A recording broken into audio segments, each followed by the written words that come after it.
Jumpa lagi bersama saya, Intan Aulia Rahmi, dalam Breaking News.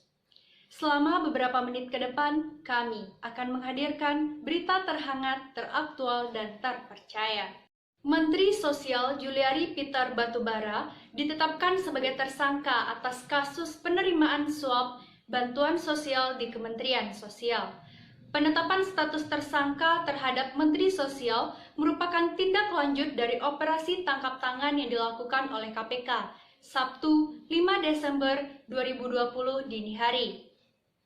Selain Menteri Sosial, KPK juga menetapkan 4 tersangka lainnya, yaitu MJS, AIM, AW, dan HS.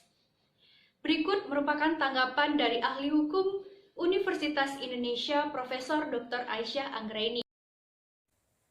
Dugaan korupsi bantuan sosial ini telah menyakiti hati masyarakat di tengah situasi sulit karena pandemi.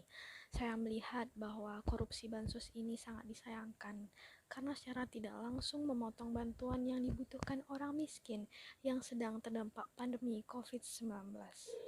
Ahli hukum mengatakan bahwa adanya celah yang dapat menyebabkan kasus dugaan korupsi terhadap penyaluran bantuan sosial karena ada mekanisme penunjukan langsung terhadap pihak-pihak yang bertanggung jawab.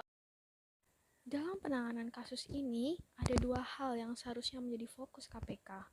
Pertama, menelusuri lebih lanjut untuk mengetahui kemana saja aliran dana yang diduga dikorupsi. Kedua, KPK diminta untuk tidak hanya menggunakan pasal suap atau gratifikasi kepada para tersangka, namun juga pasal pencurian uang untuk memastikan uang yang diperoleh dari suap atau gratifikasi dana bansos ini mengalir kemana saja. Baik, kami sudah terhubung dengan salah satu rekan kami, Widya Paramita, yang berada di depan gedung KPK. Bagaimana Saudari Widya?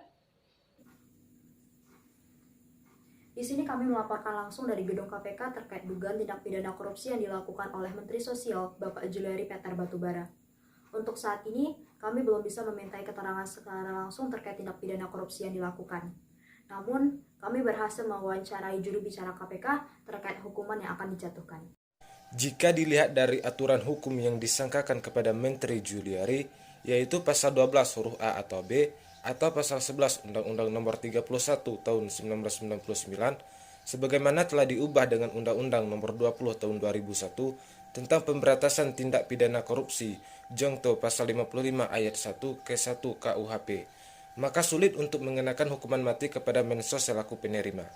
Alasannya, ancaman hukuman dari pasal tersebut yaitu pidana penjara maksimal seumur hidup atau 20 tahun dan denda 1 miliar rupiah, dan paling rendah 4 tahun pidana dan denda 300 juta rupiah. Selain itu, kami juga mewawancarai salah satu masyarakat Indonesia terkait kasus yang hangat dibicarakan ini. Masyarakat Indonesia mengharapkan hukuman yang seberat-beratnya agar dapat memberikan efek jera bagi tindak pidana korupsi. Baik, pendapat saya mengenai hal tersebut, tentu hal ini sangat disayangkan sekali ya, karena seperti yang kita ketahui bahwa di masa pandemi sekarang ini, semua sektor-sektor terkena dampak, terutama bagi masyarakat kecil seperti pedagang-pedagang kecil, tukang-tukang ojek, ataupun banyak pegawai-pegawai yang kehilangan pekerjaannya atau di PHK karena dampak dari pandemi sekarang ini. Untuk itu, pemerintah harusnya bisa lebih fokus untuk memberikan bantuan kepada rakyat yang sudah susah ditambah susah lagi karena efek dari pandemi sekarang ini. Bukannya meraup keuntungan untuk melakukan korupsi untuk memperkaya dirinya sendiri. Tentu hal tersebut membuat kepercayaan dari masyarakat runtuh kepada pemerintah. Terutama korupsi tersebut dilakukan oleh Menteri Sosial kita yang seharusnya menjadi orang pertama yang peduli akan kesejahteraan rakyat karena dampak dari pandemi sekarang ini. Untuk itu kedepannya saya harap kasus ini bisa diusut secara tuntas dan juga transparan, dan oknum-oknum yang terlibat bisa mendapatkan hukuman yang seberat-beratnya dan setimpal agar memberikan efek jera karena telah mempersusah kehidupan rakyat begitu. Dan juga kepada pemerintah diharapkan bisa lebih transparan dalam menyalurkan donasi-donasi agar tidak ada lagi oknum-oknum yang meraup keuntungan untuk dirinya sendiri. Baik, begitu pendapat saya. Terima kasih. Informasi tadi sekaligus menutup jumpa kita pada hari ini. Jangan lupa untuk selalu mematuhi protokol kesehatan. Saya Intan Aulia Rahmi, pamit undur diri dan sampai jumpa.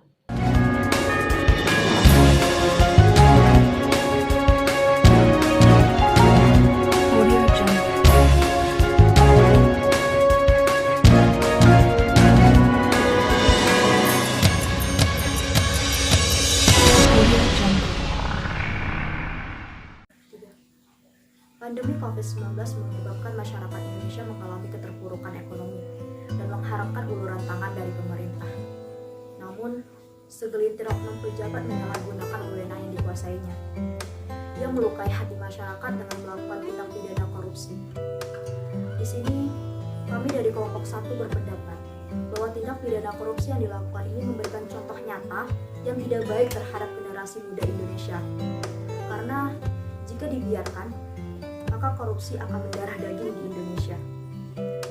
Jika kita kaitkan dengan teori yang ada, maka ada beberapa teori penyebab terjadinya korupsi. Yang pertama, yaitu ada God Theory. Teori ini berkaitan dengan adanya kesempatan, keserakahan, keinginan, dan juga pengungkapan. Kesempatan ini berkaitan dengan adanya peluang atau kurangnya pengawasan yang ada.